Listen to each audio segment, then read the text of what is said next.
Hold on, Mark. We can do better than this song, don't you think? I mean, maybe, but this has been our theme song for over a year now. I know, and it served us well, but it really doesn't evoke, what we're trying to do with this podcast.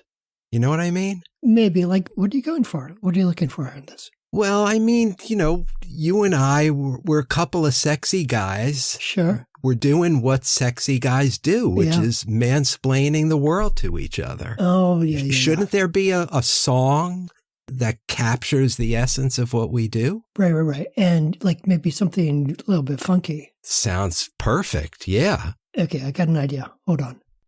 Just a couple of sexy guys. Just do what sexy guys do. Explore what's all on their minds.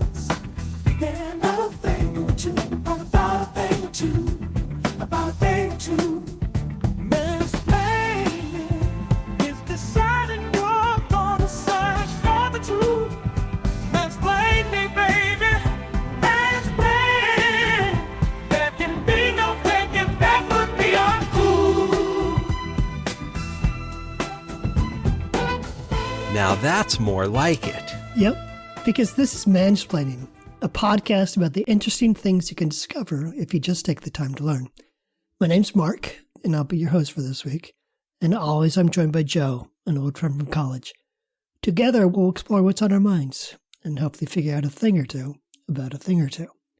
Joe, one of the most interesting stories in the news recently has been the news of Neuralink, which is the new technology by a company owned by Elon Musk, in which they implanted filaments in the brain of a paralyzed man that allowed him, in a demonstration, to control video games simply by thinking about it rather than working the controller.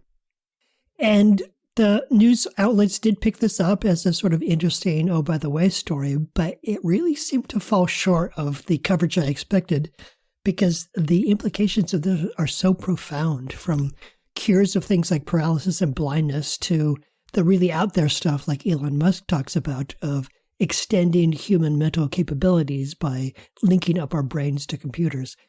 And so this is the sort of thing that gets the science fiction geek in me excited. I can also see that there's some really big, weighty potential problems with this sort of thing, which seems to me like it is the perfect topic for an extended discussion like we do here on Mansplaining.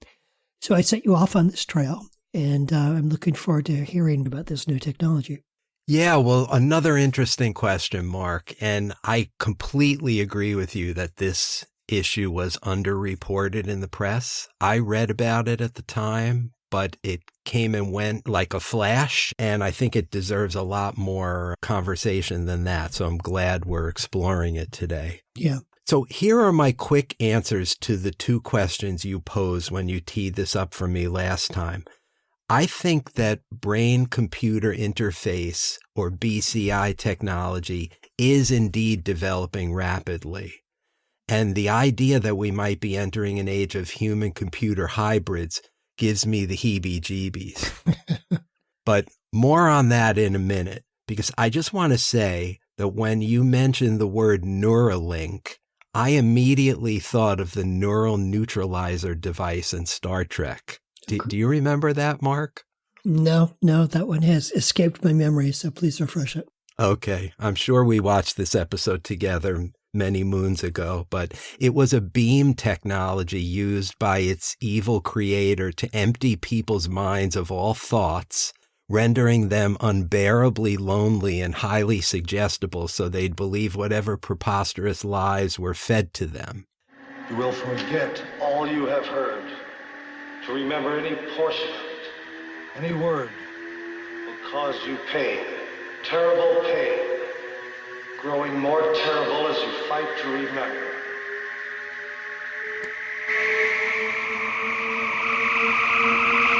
That's one Star Trek prediction that kind of came true, since social media fills the role of the neural neutralizer in our society.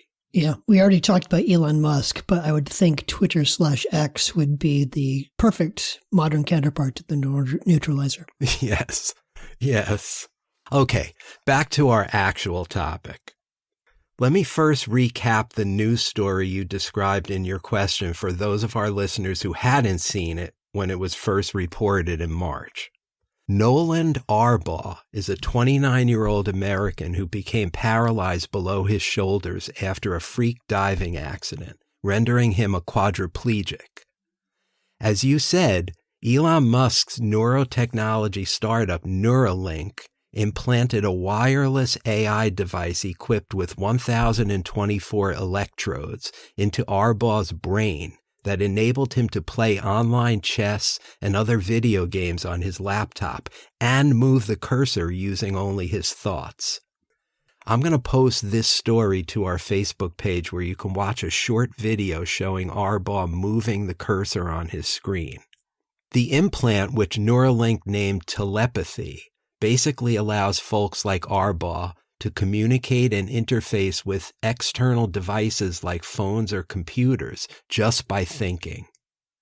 It's an amazing achievement, and if I were suffering from a spinal cord injury like Arbaugh, or a stroke, or ALS, or a traumatic brain injury, I'd be really excited about this technology. Yeah.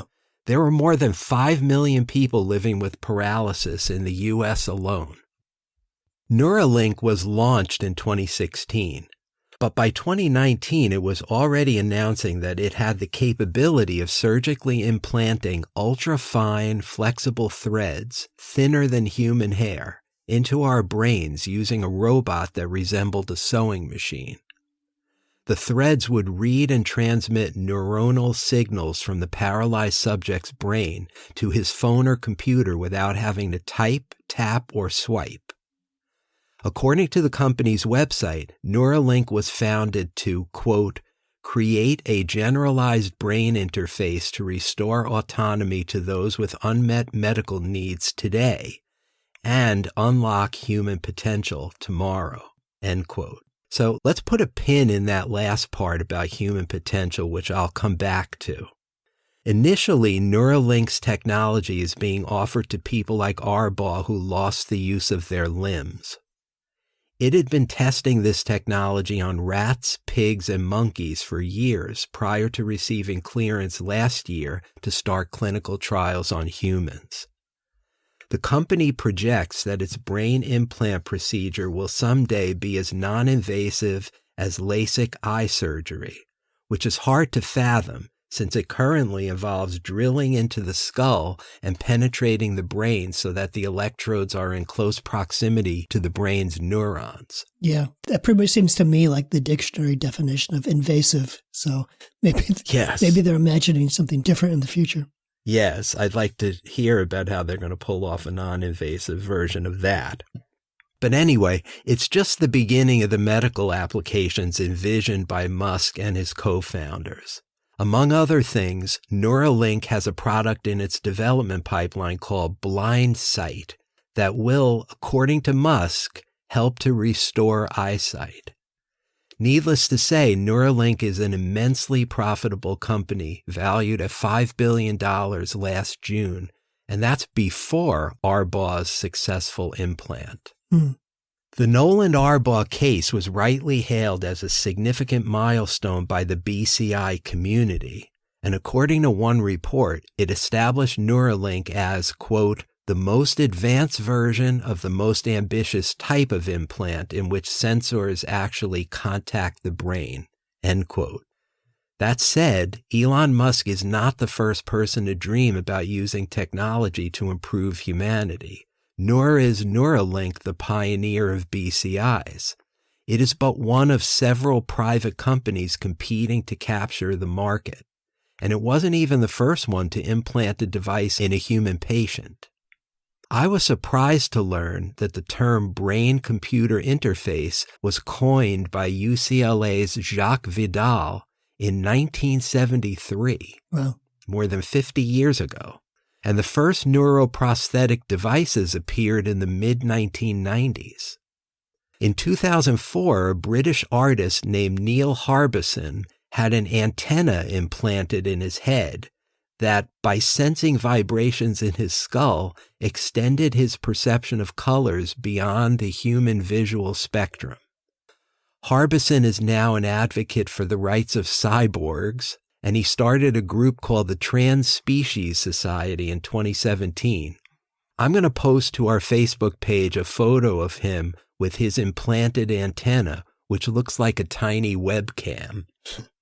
In 2006, the research consortium BrainGate implanted a precursor of Neuralink's device into the brain of a paralyzed man that allowed him to use his mind to control a cursor, check his email, adjust the volume on his TV, and control a robotic limb. On the downside, it had wires and protruded from his skull, whereas Neuralink is invisible. A different BCI called deep brain stimulation has been used for years to treat conditions like depression, Parkinson's disease, and Tourette's syndrome. More recently, we've seen the unveiling of prototypes of BCI devices by research teams and private companies all over the world. In 2022, Swiss researchers combined AI with brain and spine implants to help a man paralyzed in a motorcycle accident to walk again. Last August, a woman who had lost her voice due to paralysis was able to use a mind-controlled avatar to hold a conversation with her husband. Meta is hard at work on an interface that picks up thoughts from your neurons and translates them into words in real time, in the hope of someday giving people control over keyboards, augmented reality glasses, and other products using only their thoughts. And as part of its next-generation non-surgical neurotechnology, or N3 program, the U.S. military has successfully tested implantable electrodes providing neural control of prosthetic limbs and restoring the sense of touch to users of those limbs. In fact, since 2013, DARPA, the Defense Advanced Research Projects Agency, has also been working on non-surgical applications of this technology, awarding grants to several universities and research centers for R&D into what it calls high-resolution bidirectional BCIs for military purposes like, quote, control of active cyber defense systems and swarms of unmanned aerial vehicles, end quote. Success in this area would lead to service members conducting missions while wearing technology capable of communicating with their brains from a range of just a few millimeters. Mark, you and I already talked about DARPA's role in the scary prospect of autonomous drone warfare in episode 22 of Mansplaining. Yes. Attack of the Killer Robots. I guess we shouldn't be surprised that BCIs are being developed for war making and not just for assistive technology like helping disabled people. No, I could see the average general being super excited about what this would allow soldiers to do. You know, for instance, in some covert mission, communicating with each other without speaking, or being able to remotely fire a weapon or trigger a bomb. They'd be like children at a candy store with this sort of thing. Yeah, I agree. And indeed they are. They're in the candy store right now as we speak. Gorging themselves. Right. And this is just what they've publicized. Who the hell knows what they're working on behind the scenes? Right. The future medical uses of BCI technology might include determining whether people in a coma or vegetative state retain any cognition. Detecting cognition and unlocking a way to communicate might allow them to participate in major life decisions that are currently made by their health proxies, including whether they want to keep living. Other possibilities involve using BCIs to improve neurosurgical brain mapping and developing more pliable interfaces that minimize the trauma and scarring to brain tissue. I want to pivot now to the use of technology to unlock human potential, as stated in Neuralink's mission statement in which we put that pin a minute ago. This is another area where Neuralink is far from the pioneer. There are well-established communities of biohackers and transhumanists who've been developing such ideas for years. Yeah. Are you familiar with those terms, Mark? I am aware, but it's always sort of skeeved me out a little bit, so I haven't really gotten into it. But I am aware of people who have implanted microchips beneath their skin and that sort of thing. Yeah. With the intent of becoming transhuman. Yeah, so let me define both of them because it's interesting and certainly relevant to this discussion. Biohacking, also known as DIY biology, I like that term, is a broad and somewhat amorphous term describing the augmentation of humanity's cognitive and physical performance.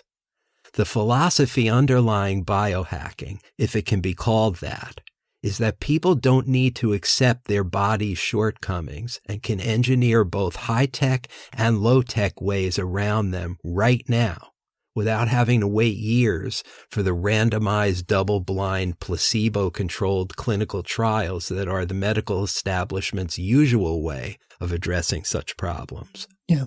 Some biohacking ideas are highly controversial, like young blood transfusions, which is putting a young person's blood in an old person's body, and fecal transplants, which is just what it sounds like. According to Vox, quote, a subset of biohackers called grinders go so far as to implant devices like computer chips in their bodies. This is what you were just talking about, Mark. The implants allow them to do everything from opening doors without a fob to monitoring their glucose levels subcutaneously, end quote. Now, transhumanists have been around since the 1980s, but have become more visible in the past decade as technological breakthroughs make their ideas seem less and less like science fiction. The journalist Mark O'Connell wrote a book about transhumanists called To Be a Machine. He described them as mostly privileged white males living in places like Silicon Valley who are obsessed with their human limitations and, quote, think that we should incorporate technology into ourselves to use technological evolution to push forward the evolution of the human animal. These people want to not be human in a very sort of radical and thoroughgoing way. They want to be literally machines. End quote. Yeah. I feel like within Silicon Valley, at least, it comes out of the almost religion of innovation there, where you are constantly urged to innovate, and transcend what's come before. Yes. And so these people are just taking that software idea and thinking about how to apply it to biology. Yes. And add to that the egos involved, and there you've got transhumanists. Sure. Now, these people already believe that technology can solve any problem, as you just said, including the ultimate problem of death, which is why transhumanists are often associated with cryonics. You know, the Ted Williams thing? Sure, yeah. The rumor that his head is frozen somewhere. Yes. They even fielded a presidential candidate in 2016. I mean the transhumanist, not Ted Williams. But he couldn't get on any state ballots. Whether or not he would describe himself that way, Elon Musk appears to be a transhumanist. He definitely falls into the rich white guy demographic, and he believes in what O'Connell calls whole brain emulation, the idea of being disembodied, converting one's mind into code, and then uploading it into some other vehicle. Right. I'm going to say more about that in a minute as well. I'm glad to hear it because I have some things to say on that as well, but please continue. Yeah. I want to talk about Musk's views now because they're so provocative and they shine a light into one possible future for BCIs. Since founding Neuralink 8 years ago, Musk has been outspoken about his longer-term goals for BCIs, which involve non-medical applications. Musk and other leaders in AI technology worry that we are creating machines that will be smarter than people and ultimately capable of deceiving and or controlling us, right, rendering humans essentially useless. Right.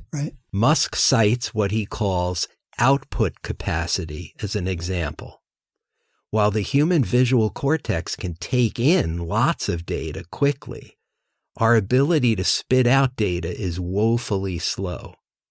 In a future where AI puts out information at 1 trillion bits per second, while human speech is fixed at 39 bits per second.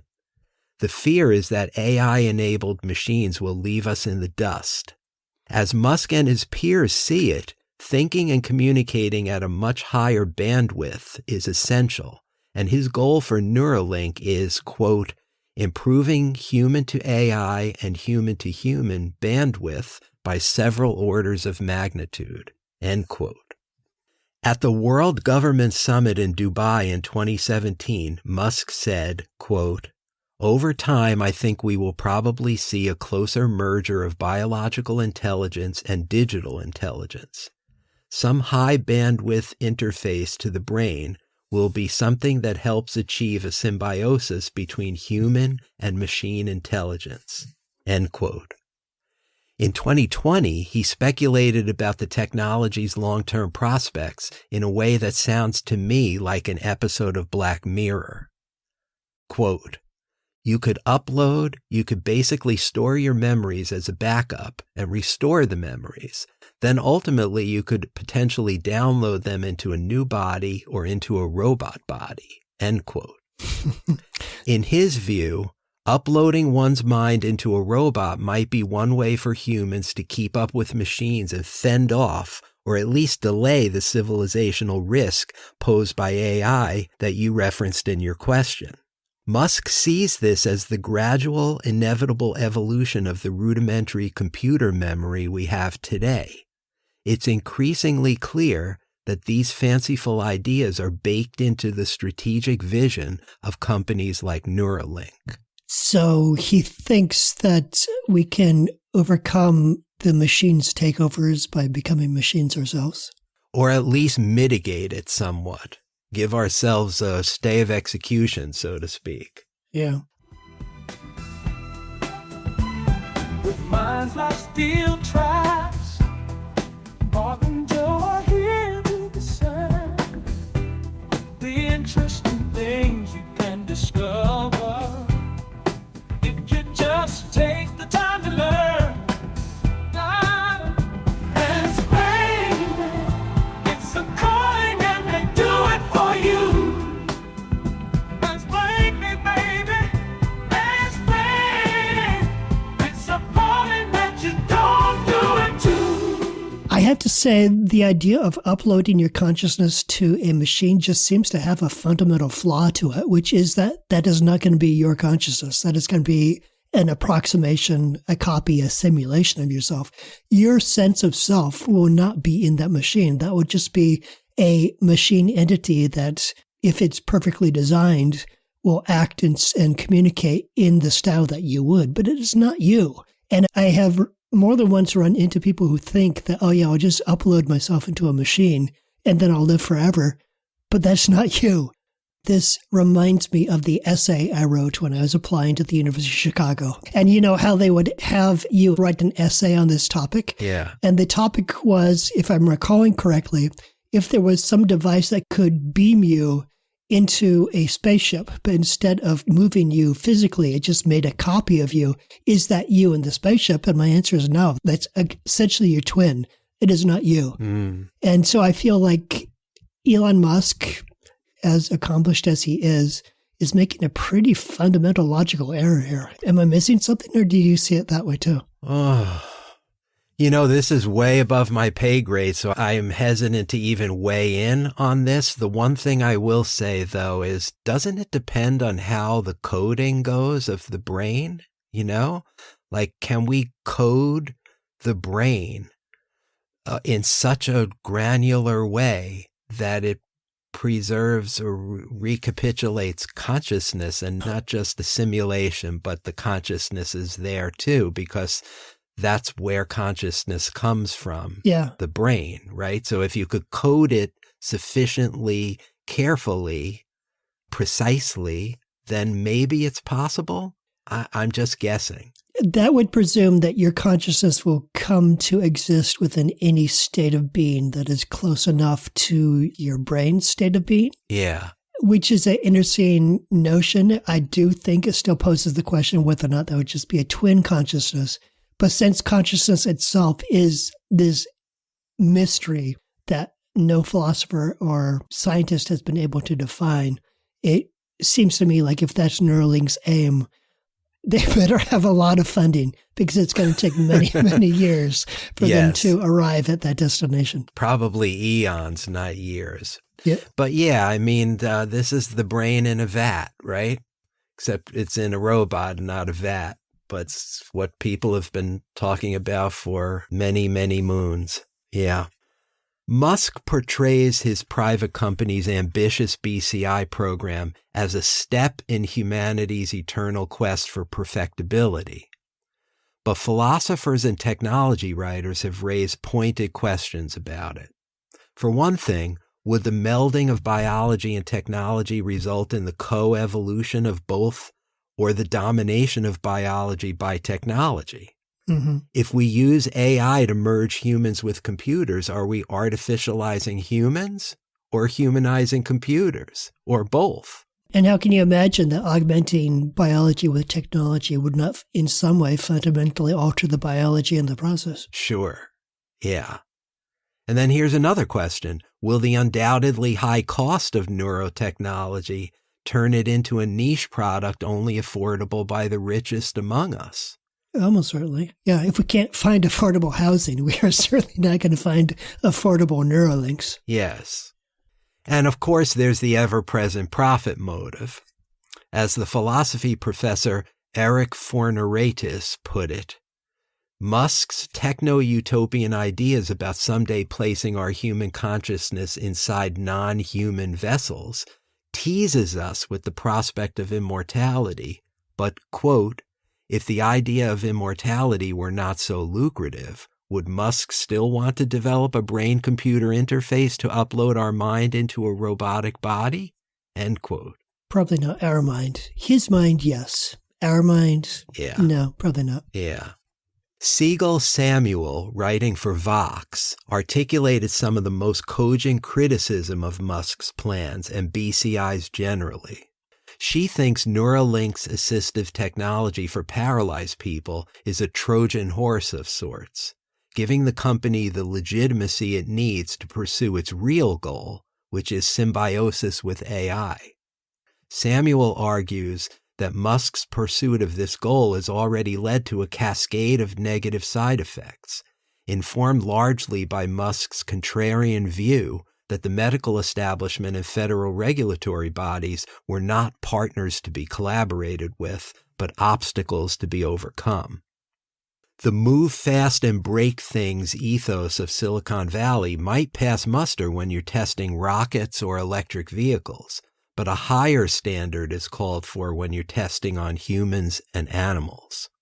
Samuel reports that to advance the goal of merging with AI, Neuralink pushed to implant its chips in unnecessarily invasive and potentially dangerous ways that risk damaging the brain, and apparently did just that to its animal test subjects. According to some staffers at Neuralink, botched and rushed brain surgeries led to the undue suffering and death of half the pigs and monkeys used as test subjects in the company's experiments. For example, in 2021, the company implanted the wrong size devices in 25 of its 60 pigs, then had to kill those 25 pigs, a mistake that could have been averted according to the staffers if they'd been given more preparation time. There were also gruesome stories of monkeys that had to be euthanized after their brain surgeries went awry. According to Reuters, after receiving whistleblower complaints that it was treating its animal subjects inhumanely, U.S. Department of Agriculture inspectors found problems with some of Neuralink's record-keeping and quality controls for its animal experiments. The company was also fined by the Department of Transportation for failing to register itself as a transporter of hazardous materials and for improper packaging of hazardous waste. Despite all those problems, the FDA still cleared the company to begin human trials, stating that, quote, the value of the knowledge to be gained outweighs the risk, end quote. But compare that to other companies in this space that use minimally invasive and more proven techniques like stents for their implants. In its research, Neuralink confirmed the feasibility of an intravascular approach like using stents, but rejected it in favor of more invasive cranial implants because of its obsessive focus on maximizing bandwidth, so the implanted device receives more brain signals. Samuel interviewed the neurosurgeon Ben Rappaport, who left Neuralink to found a competitor called Precision Neuroscience, focused on less invasive uses of BCI. Precision designed a thin film that coats the brain's surface with the same number of electrodes as Neuralink's implant, but is inserted through a slit in the skull, sitting on the brain surface without having to penetrate it, which Rappaport referred to as the Goldilocks solution. Just right.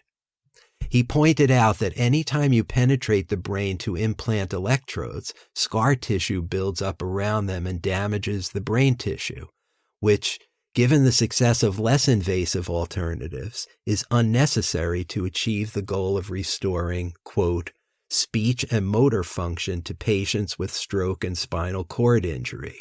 One of our guiding philosophies is that building a high-fidelity brain-computer interface system can be accomplished without damaging the brain, end quote.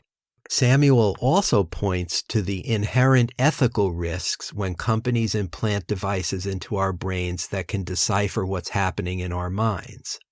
Some neuroethicists believe the potential for misuse is so great that before moving forward, we need to revise human rights laws to protect us from the potential invasion of privacy, or worse yet, the potential for surveillance by authoritarian states. These fears are not far-fetched. Police forces from Singapore to Florida have been using scientifically dubious brain fingerprinting technology, in which a brain's automatic responses to stimuli it recognizes is used to assess, say, whether an eyewitness truly recognizes a face. Just think about the consequences for our Fifth Amendment right against self-incrimination if the police start eavesdropping on our mental states without our consent. In 2018, it was reported that China already had an industrial-scale project in place to mine data from some of its workers' brains by having them wear caps that scan their brainwaves for emotional states.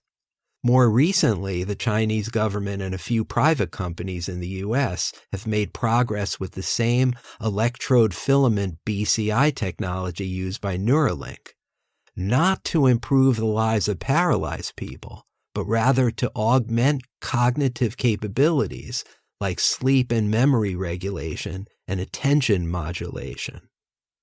They're looking at wearable BCI, EEG headsets on the scalp that don't involve surgical intervention. As I mentioned earlier, the U.S. military is also experimenting with using neurotechnology to make its soldiers more alert and fit for duty. The difference between the U.S. and Chinese approaches is that China's strategy links military, civilian, and commercial approaches, whereas in the U.S. they are kept separate. And here's another ethical issue to consider, and it's how the patient's sense of self, her psychological continuity, might be profoundly affected by the installation or removal of a BCI. According to one study, the successful implantation of a BCI in a woman with epilepsy led to her feeling such strong symbiosis with the device that it, quote, became me, end quote. Okay, that's a little weird. But when the company that implanted her device went bankrupt, she was forced to have it removed. Interviewed later, she was in tears. Quote, I lost myself, end quote. Yeah.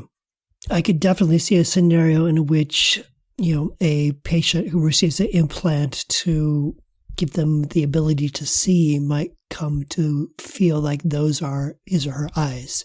Yep. If the company goes bankrupt and that property is reappropriated, then it would, in effect, be blinding them a second time. Of I could course. see where that would definitely be traumatic. Yes. And as this becomes more widespread, I think those kind of things are going to happen more. So I just listed a bunch of scary possibilities, and I haven't even gotten to perhaps the most likely future misuse of BCI technology: hacking. Mm-hmm. Imagine if a malevolent hacker intercepts your Bluetooth connection to a device like Neuralink and disrupts the signals to make you feel pain or make you become more compliant or more depressed. Neuroethicists actually have a term to describe this unauthorized control of someone's implant: brain jacking. There are no reported instances of brain jacking yet, but designing and implementing security features in BCIs is difficult, to say the least. Whereas, as one neuroethicist told Siegel Samuel, quote, "A hack like this wouldn't require that much technological sophistication," end quote.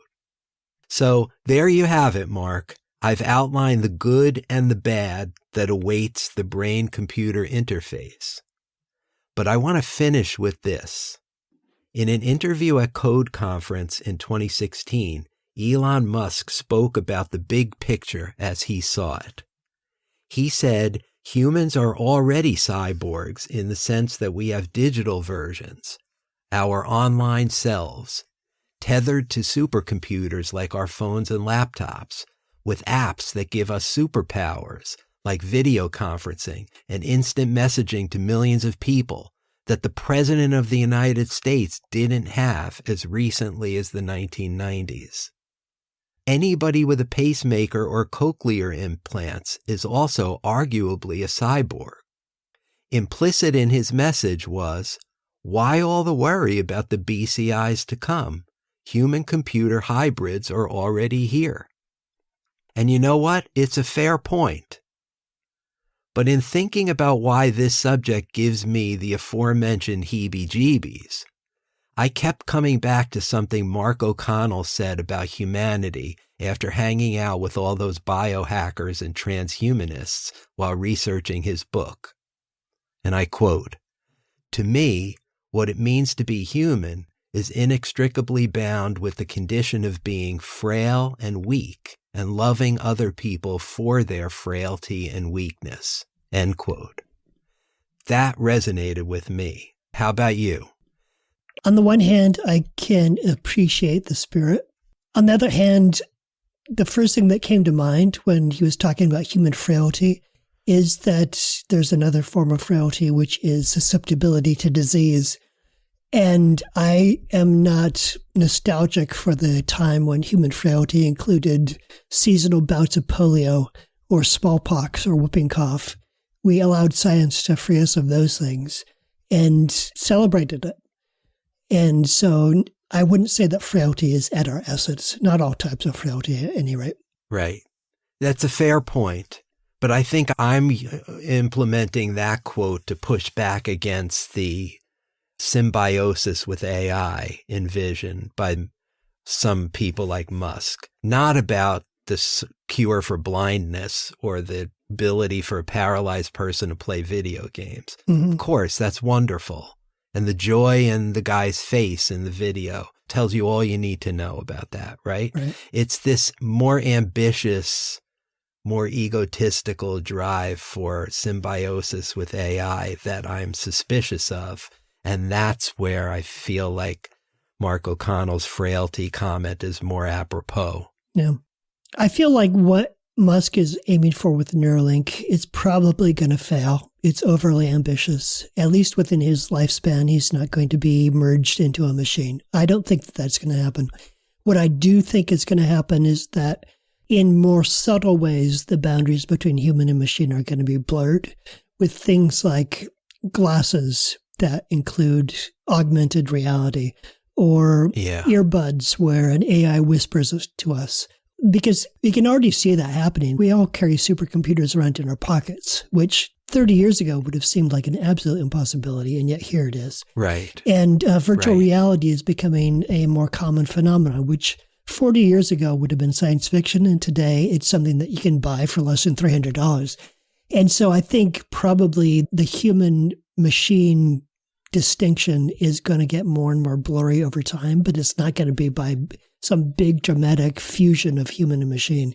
It's going to be like little drips and drops, little bits of gear that we just accept as normal. I think you're right on there with that comment. And I'm thinking of our metaverse episode, right? And the clunky VR glasses that people have to wear currently to enter the metaverse. And eventually that's going to be streamlined. There's going to be this super cool eyeglasses that serve dual purposes, letting you see things sharply in the distance like eyeglasses have done for hundreds of years, but also let you enter this completely different digital world called the metaverse, where you're interacting with all these other avatars, right? All the same thing.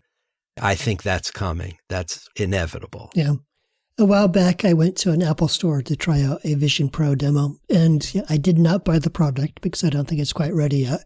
But you can see the potential there for something that once it becomes light enough to be comfortable, you just wear it as a pair of glasses, and then your environment becomes augmented with things that are not physically there. You could see a colleague sitting next to you, but that person is 3,000 miles away. Or you can have a computer screen that just floats in the middle of the air. And I could see where those are extensions of human vision that people would just find useful or delightful. Yeah. And people will say yes to that, probably. Yeah. And there will be both positive and negative consequences to that. But what it is to be human, like in terms of the limitations, the frailties that you talked about, I think those frailties are going to be challenged in significant ways. And to some extent, it's going to be by way of technology that's only accessible to those privileged few or to first world nations rather than third world nations. And then there'll be probably the weirdos who will continue to insist to have things actually implanted in their bodies.